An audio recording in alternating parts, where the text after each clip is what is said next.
The video came at 2:17 a.m. No text, no caption, just a thumbnail, blurry, gray rain. I tapped it. My son was crying in the corner of a soaked porch, arms covering his face, knees scraped raw. A man's voice barked, "Your brat ruined my day." The camera jolted. My wife's voice snapped, then "Teach him." A pause.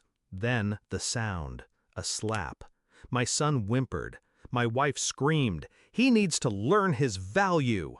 And then she threw him. Not hard, but with intent. Into the storm. She walked back inside. The door shut, locked. The video ended. I stared at the black screen, listening to my own breath. Too steady, too controlled. My hand trembled, just once, then stilled. I didn't sleep. I didn't even blink. My wife sent me that video during my deployment. Maybe by mistake, maybe not. A reminder of what I left behind, or a warning. The next morning I called her. "Is Liam okay?" I asked. A long pause. "Of course. Why?" I said nothing.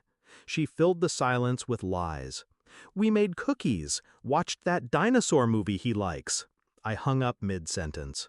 Something inside me shifted, snapped, but not loud, not violent, quiet, like the moment just before glass shatters. There were whispers before this, her coldness, the odd texts she'd quickly delete, my son flinching at her touch. I ignored it, told myself stress does strange things to people. I was wrong. She did strange things to children. I returned early, didn't tell her. I watched from my rental car across the street.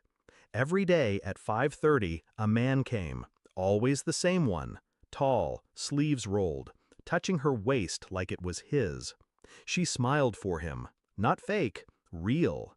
That smile used to be mine. Liam never smiled. He sat on the porch, quiet, hands clasped, eyes hollow, watching the street, waiting, maybe, for someone who wouldn't come. I started collecting proof, camera, audio, her texts. She used the same passcode she thought I didn't know. She called him my real life. She called Liam the mistake. I ordered the DNA test when I saw the date.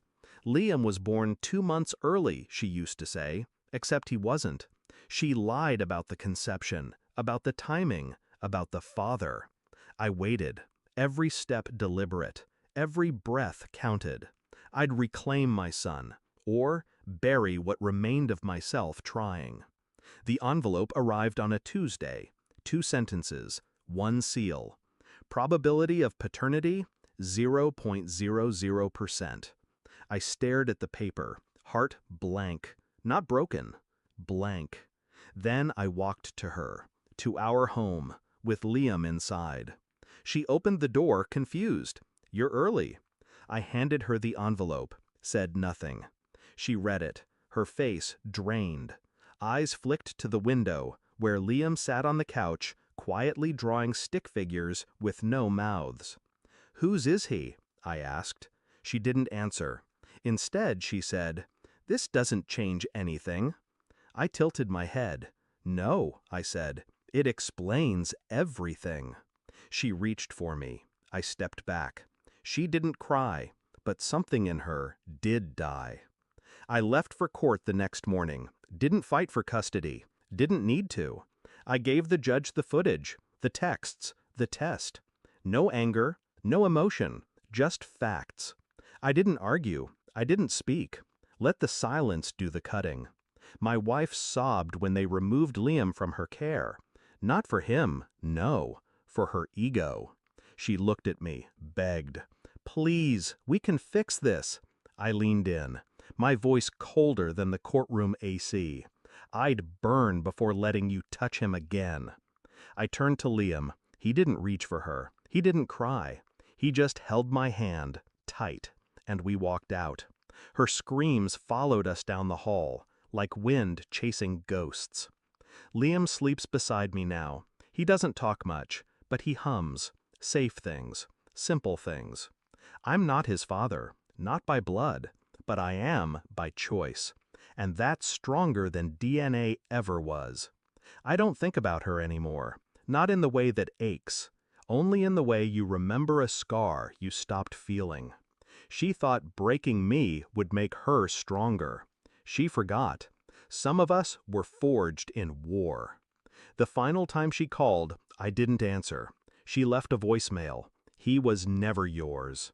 I smiled. He is now, and that's all that matters.